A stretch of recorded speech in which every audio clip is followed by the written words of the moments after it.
प्रिय मित्रों नमस्कार। हमारे सम्मुख ममता जी हैं जिन्होंने जीआईसी में एलटी ग्रेड की परीक्षा पास की है हिंदी से, और ये इनकी सफलता में आरके इंस्टीट्यूट परिवार का कितना सहयोग है, आइए ममता जी से जानते हैं।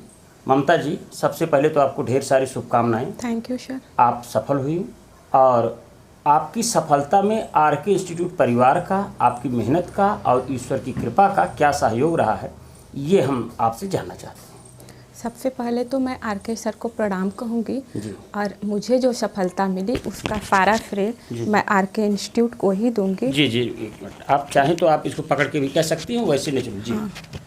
मेरी सफलता में आरके इंस्टीट्यूट का पूरा श्रेय है, और मैं अपनी सफलता का सारा श्रेय आरके इंस्टीट्यूट को ही दूंगी, क्योंकि मैंने केवल इसी इंस्टीट्यूट से पढ़ाई की थी।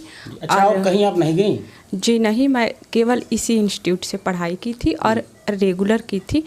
मैं इस इंस्टीट्यूट में हिंदुस्तान पेपर को देख के आई थी। हिंदुस्तान पेपर में ऐड निकला था, इस कोचिंग का प्रचार था, तो मैं वहाँ से फ़ोन नंबर ली थी और मार्च 2015 में इस कोचिंग में आई थी, और तब से लेके 2018 जुलाई 2018 तक मैं इस कोचिंग में रेगुलर पढ़ी थी। तो पहले तो मैं भाई हिंदुस्तान को जो है बधाई देना चाहूँगा और अपनी उनकी प्रति कृतज्ञता व्यक्त करना चाहूँ, खासकर हमारे तौकीर भाई जो हमारा विज्ञापन देखते हैं।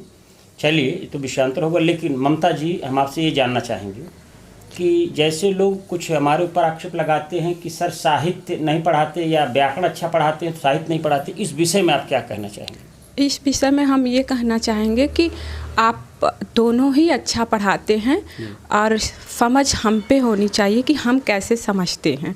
जैसे आपने शुक्ल जी को पढ़ाया था हिंदी साहित्य का इतिहास, आपने 1 साल लिया था, लेकिन आपने A to Z उसमें जो कठिन शब्द थे, जो रचनाएं थी, आपने सब पे विस्तृत चर्चा की थी और बहुत अच्छे से उसको क्लियर किया था। और मुझे एक और पुस्तक याद है जो शुक्ल जी से पहले आपने पढ़ाई थी, वो आचार्य विश्वनाथ जी की हिंदी साहित्य का अतीत था, जिसको आपने एक एक पेज बड़े ही अच्छे से पढ़ाया था, पॉइंट टू पॉइंट, तो वो भी बहुत अच्छा पढ़ाए थे आप। और तीसरी किताब थी जो मेरी सफलता में सबसे ज़्यादा योगदान है उस किताब का, वो गोविंद पांडे और सरस्वती पांडे जी की है। के रूप में बहुत अच्छी है, हिंदी साहित्य का वस्तुनिष्ठ इतिहास उसका नाम है। वो पुस्तक भी बहुत अच्छी है, तो आपने उसको भी बड़े अच्छे से पढ़ाया था। उसमें जो डेट थे, जो रचनाएं थी, आप बड़े अच्छे, बड़े ट्रिक जो आपके होते हैं वो बड़े ढंग से होते थे, और तो सब कुछ अच्छा था सर, आपने बहुत अच्छा पढ़ाया। अच्छा मैडम, हम एक चीज़ और जानना चाहेंगे कि जैसे हमारे स्लोगन है कि शब्द रूप धातु रूप 3 दिनों में याद करें, इस पे आप क्या कहना चाहेंगे? क्या वाकई हम याद करा पाते हैं कि व्यापार करने का एक खेल है? नहीं, ये व्यापार करने का खेल नहीं है सर। हमने शब्द रूप धातु रूप आपसे कई बार पढ़ा, क्योंकि मैं आपके यहाँ 3 साल रेगुलर कोचिंग की हूँ, तो उसमें आपने कई बार ये जो प्रक्रिया थी शब्द रूप धातु रूप जो आपने पढ़ाया था, आप पहले ही राउंड में मुझे लगता है कि जो पढ़ने में बहुत कमज़ोर होंगे वो भी 50% समझ लेते होंगे, और ये व्यापार नहीं है, आप बहुत ही अच्छे ढंग से और क्लियर पढ़ाते हैं। मैडम, जो कहा जाता है कि क्लास में 75% याद करवाने का दावा जो हमने लिखा है, आप एक विद्यार्थी हैं और सफल विद्यार्थी हैं, आप अपने ये जो है विषय में इस विषय में क्या कहना चाहेंगे? क्या ये 75% क्लास में हम याद करवाते हैं कि ये भी व्यापार के ही चोचले हैं? नहीं सर, आप याद करवाते हैं, उसका मैं एक एग्जांपल दूंगी, और बड़े ही कम टाइम में आप उसको याद करवाते हैं। जैसे हम अगर उसको पढ़ते, जैसे तार सप्तक है, हिंदी साहित्य में तार सप्तक है जो प्रयोगवाद में आता है 1943 में, आपने उसको ट्रिक के माध्यम से, जिसको मैं कई रोज़ याद की थी लेकिन होता नहीं था, आपने उसको 4 सप्तक आए थे। पहले का नाम सप्तक तार सप्तक था, सेकेंड का तार सप्तक, और ऐसे करके 4 आए थे जो है प्रयोगवाद में। तो आपने जो उसमें एक ट्रिक पढ़ाई थी कि फर्स्ट जो तार सप्तक के नाम से आया था वो 1943 में आया था। आपने ट्रिक से कहा कि 1943 में 8 जो है वो ऐड कर दीजिए, तो अष्टक जोड़ लीजिए, समय के लिए अष्टक मान लो, तो वो उसका डेट निकल जाएगा। फिर आपने कहा सेकेंड में 8 फिर प्लस कर दीजिए, तो उसका डेट आ जाएगा 1959। फिर आपने कहा कि अब 20 साल बाद हाँ, चौथा सप्तक जो था, तो आपने उसको कोरिलेट किया कि एक फिल्म आई थी 20 साल बाद, तो आप उसमें 20 साल ऐड करिए 1959 में, तो उसका सन 1979 आ जाएगा, जो बहुत ही कम टाइम में था। तो आप जो कहते हैं कि 75% याद कराने की गारंटी, मैं उससे एग्री हूँ, मैं सहमत हूँ कि वो सही कहते हैं, आप करवाते हैं। तो मैडम ये कौन सा प्रयास था आपका? फर्स्ट, ये पहला प्रयास था जी। तो आप माध्यमिक में भी इंटरव्यू के लिए कॉल की गई थी और जैसा कि पता चला कि आपने उसको छोड़ दिया जी। तो भगवान करे कि आपका इसे जनवरी में आपकी ज्वाइनिंग लेटर आ जाए और आपको इलाहाबाद का कहीं अच्छा कॉलेज मिल जाए। और चलते चलते हम आपसे ये जानना चाहेंगे अपने बच्चों के लिए, खासकर उन बालिकाओं के लिए कि जो पढ़ाई के दौरान तमाम संघर्ष से गुजर रही हैं।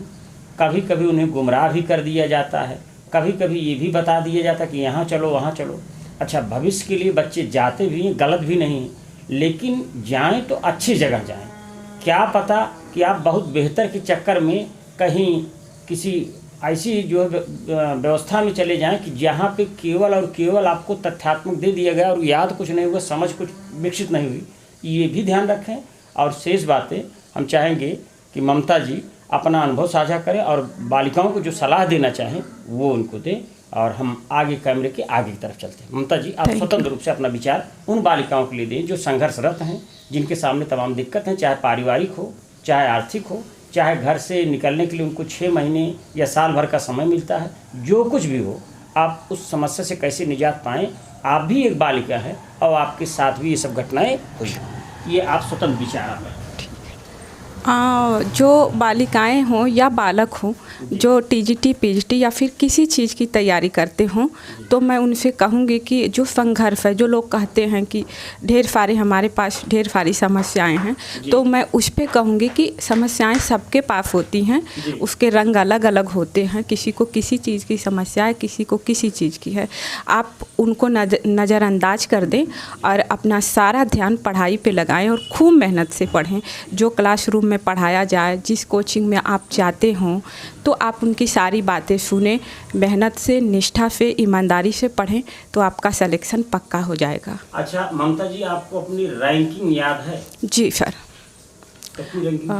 मेरा जो सिलेक्शन हुआ है LTGIC में, मेरा रैंक 174 है। 174। जी सर। चलिए, तो आप अपना स्वतंत्र विचार रखना चाहेंगी कोचिंग के लिए? जी, इस कोचिंग के लिए मेरा ये विचार है कि मैं जिस संस्था से पढ़ी हूँ, तो मैं ये चाहूँगी और मैं प्रार्थना भी करूँगी कि ये कोचिंग इस इलाहाबाद की सबसे बेस्ट कोचिंग बने और हम सब मिल के सहयोग करें। और जिस भी संस्था में हम पढ़ने जाएं, तो हमारा फ़र्ज़ बनता है कि हम उस संस्था का नाम करें, अपना भी नाम करें, मेहनत करें, ईमानदारी से पढ़ें। यही हम कहना चाहेंगे इस संस्था के लिए। चलते चलते आप अपने संघर्षों के विषय में, माता पिता के विषय में, भाई बहन के विषय में, इन सब के विषय में एक आप स्वतंत्र विचार जो आपसे हमसे छूट गया हो, वो आप कहना चाह रहे हैं, कह सकते हैं। अपने संघर्षों के बारे में बस हम इतना कहेंगे कि क्या कहें, जो बातें बीत चुकी, अब खुशी का माहौल है, तो मैं उन पे कोई बात करना नहीं चाहूँगी। लेकिन फिर भी निराला जी की एक पंक्ति कहूँगी कि दुख ही जीवन की कथा रही, क्या कहूँ जो अब तक नहीं कही। चलिए, आपने सारा गर्भित पूरी बात कह दी, समझदारों के लिए सारा काफ़ी है। Thank you. और हम चाहते हैं कि अब आप जल्दी से जल्दी ज्वाइन करें। थैंक यू और सर। फिर इससे बड़े पद के लिए भी आपका एक इंटरव्यू सुनिश्चित किया जाए। इन्हीं शुभकामनाओं के साथ जय हिंद, जय भारत। कोरोना से उचित दूरी बनाए रखें, मास्क लगाएं, सैनिटाइजर का प्रयोग करें। जैसा कि आप देख रहे हैं, कोरोना से भाग गया है, कोरोना नहीं गया है। इसलिए देशवासियों से और खासकर हम अपने विद्यार्थियों से ये आग्रह करेंगे कि आप जो सरकार द्वारा दी जाती सतर्कता के उपाय वो आप अपनाएं। बहुत बहुत धन्यवाद। जय हिंद, जय Bharat. Thank you so much.